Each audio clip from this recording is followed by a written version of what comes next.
Halo Gan, jumpa lagi dengan saya Diko di Sawan Sayangi Hewan. Kali ini saya bersama dengan savana monitor saya Gan, nih Gan, namanya Safi'i. Barusan dia makan jangkrik banyak, makanya sekarang dia santai diem gini Gan. Ya nanti kalau misalnya cuacanya terang, mau saya jemur dulu Gan, biar pencernaannya lebih lancar.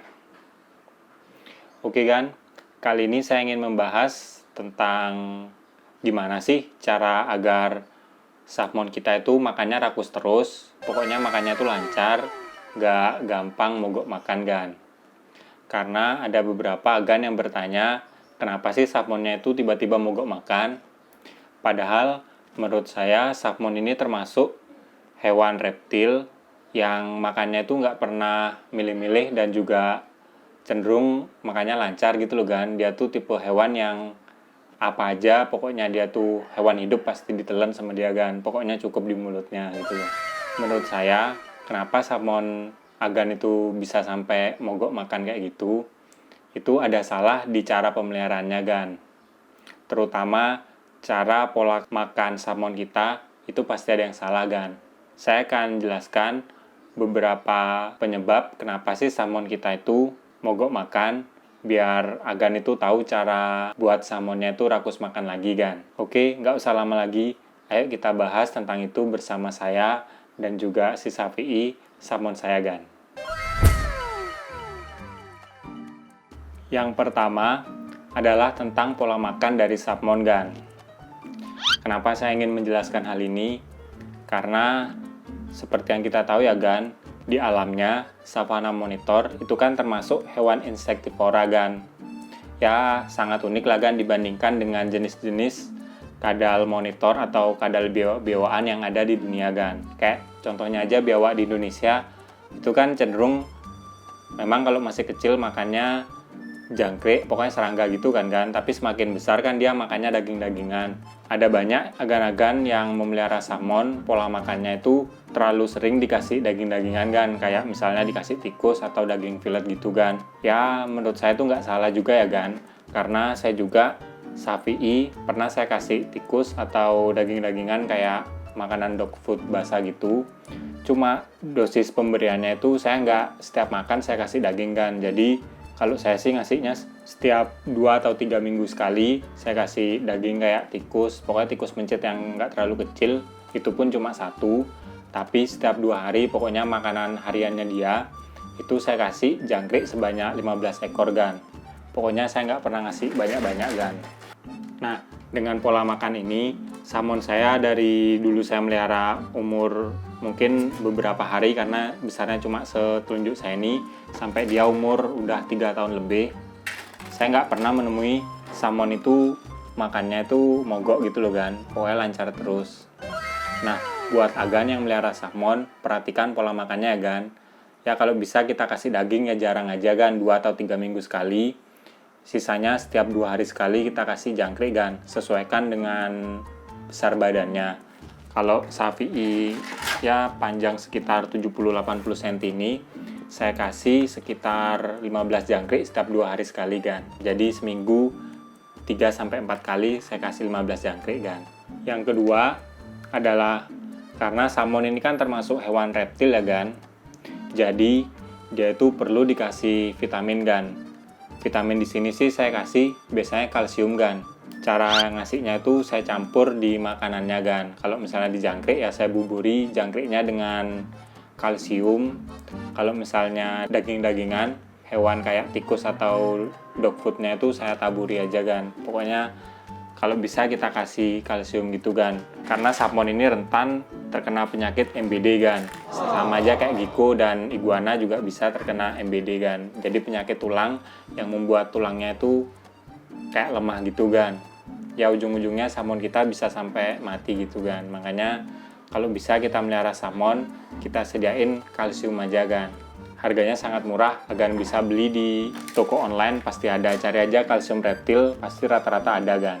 Yang ketiga, jika kita memelihara salmon, biar makannya itu lancar terus, agan jangan lupa Gan, kalau setting kandangnya sebisa mungkin itu kering dan cenderung hangat Gan. Karena salmon di alamnya kan dia tinggal di savana yang cenderung kering dan agak hangat gitu kan. Jadi salmon ini sangat rentan sakit atau mogok makan jika kita taruh di tempat yang lembab gitu kan. Nah, makanya kalau bisa salmonnya itu kita taruh di kandang yang kering kan. Ya kalau misalnya Gan mau siapin dia tempat mandi, sebaiknya tempat mandinya itu pisahin aja kan. Jadi di kandangnya itu khusus buat dia tuh kandang hangat dan kering. Kalau mau mandiin ya kita keluarin aja, bisa dimandiin di luar gitu kan. Biar salmon kita itu nggak gampang sakit. Karena saya pernah pengalaman, pernah salmon ini pas dulu masih kecil, saya taruh di kandang yang ada tempat water dish-nya yang besar gitu. Saya sih pinginnya biar dia bisa mandi sendiri gitu. Tapi malah lama-lama dia tuh kayak mogok makan gitu kan. Karena mungkin kandangnya tuh terlalu lembab. Nah setelah itu saya pindahin kandangnya tanpa tempat dia mandi, jadi cuma air sekecil aja biar kalau misalnya dia mau minum, ya sampai sekarang sih nggak pernah mogok makan sih Gan. Yang keempat, karena salmon ini kan termasuk hewan reptil yang dia tuh cenderung suka hawa yang hangat dan panas, ya sebaiknya kita jemur Gan. Jemur itu sebaiknya sih kalau saya sih minim-minim 2 hari sekali kita jemur Gan. Kalau misalnya Agan sering jemur, ya minimal 2 hari sekali, itu corak di badannya itu lebih cerah dibandingkan Agan jarang jemur Gan. Dan jemurnya itu sebaiknya jemur di matahari ya Gan, karena kalau di lampu ya bisa sih Agan juga jemur di lampu kalau misalnya Agan terlalu sibuk atau misalnya cuaca lagi nggak ada matahari seharian gitu, bisa Agan jemur pakai lampu pemanas atau lampu pemanas khusus reptil gitu kan. Tapi hasilnya nggak akan sebagus kalau kita jemur di matahari kan gitu loh.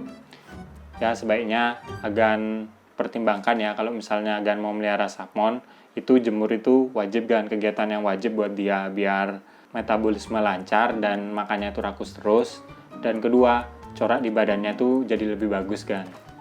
Selanjutnya, hal kelima agar salmon kita itu makannya lancar, yaitu berhubungan dengan kebersihan kandang dan juga kebersihan dari salmonnya kan. Karena kalau misalnya kandangnya itu kotor dan badan salmon kita kotor, itu kan bisa mendatangkan kayak bakteri atau virus kan. Itu bisa membuat salmon kita sakit dan dia tuh makannya jadi kayak ogah-ogahan gitu kan. Nah, kalau saya sih biasanya membersihkan kandang salmon itu sekitar 2 minggu sekali kan. Kalau misalnya kondisi di sekitar saya tuh ideal. Ideal itu maksudnya hujannya nggak sering, ya cenderung panas gitu kan. Jadi sejarang-jarangnya saya 2 minggu sekali pasti saya bersihin kandangnya kan. Nah setelah kita bersihin kandangnya, sebaiknya juga kita bersihin salmonnya kan, dengan cara dimandiin. Nah sebenarnya mandiin salmon ini sangat mudah ya kan. Kalau saya sih biasanya sederhana aja kan. Saya sediakan kayak misalnya bak mandi, saya taruh salmonnya, ya ukuran air di bak mandinya itu mungkin sebadan salmonnya biar badannya tuh agak tenggelam sedikit. Habis itu kita bersihin kan. Saya sih biasanya bersihin menggunakan sikat gigi bekas gitu kan. Saya gosok-gosokin badannya. Ya cuma itu aja sih saya pakai kan. Tapi kalau misalnya kadang-kadang saya menemukan kotoran yang digosok pakai sikat itu nggak mau bersih, itu saya tambahkan sampo hewan kan. Biasanya sih saya pakai sampo buat kucing gitu kan. Saya gosokin di badannya, setelah itu saya bilas kan. Ya pokoknya Agan jaga aja biar kandang salmon dan juga salmonnya tuh bersih kan. Nah jadi kalau bisa Agan melihara salmon itu rajin-rajin lah kita mandiin dan juga bersihin kandangnya kan, agar salmon kita itu tetap sehat dan juga nafsu makannya tetap tinggi. Yang terakhir, jika kita menemukan tanda-tanda salmon kita sakit, kayak contohnya badannya sangat kurus gitu kan, atau warna di badan salmon itu sangat pucat dan juga gerakannya itu sangat lemas, itu jangan kita biarin aja kan. Ya lebih baik Agan bawa di dokter hewan di daerah sekitar Agan kan, yang mengerti tentang salmon. Karena kalau reptil ini kadang-kadang kan kita ngelihat reptil itu kayak sakit sedikit kita biarin aja sampai sakitnya parah, nanti kita nyesel kan karena hewannya udah keburu mati. Oke kan, mungkin sekian dari saya tentang tips gimana sih cara agar salmon kita selalu rakus dan lancar makan kan. Semoga tips saya bermanfaat buat Agan-agan ya. Saran buat Agan ya, kalau melihara salmon itu makannya itu diatur gan, karena hal itu yang paling penting, hal itu yang membuat salmon kita tuh makannya lancar atau mogok makan gitu kan. Jadi karena salmon ini termasuk hewan tong sampah ya kan, jadi semua makanan itu pasti dimakan. Ya kita sebagai ownernya kuncinya kan buat gimana sih ngasih makan salmon itu ya nggak terlalu banyak gitu loh kan, dan porsinya itu nggak terlalu besar. Tapi yang paling penting juga ngasih makannya tuh kalau bisa saya bilang 70-80% serangga, sisanya baru kita kasih daging-dagingan gitu loh kan. Ya menjaga biar badannya tuh nggak terlalu kurus. Oke kan, mungkin sekian dulu video dari saya tentang merawat salmon. Kalau Agan suka sama video ini jangan lupa like dan juga subscribe. Dan kalau Agan punya pertanyaan tentang hewan yang saya pelihara langsung aja komen di bawah kan. Nanti kalau pertanyaan bagus, saya pasti buatin videonya. Oke kan, sekian dari saya dan juga salmon saya si Sapi. Salam hewan lestari gan. Bersama saya dan juga salmon saya gan. Nih.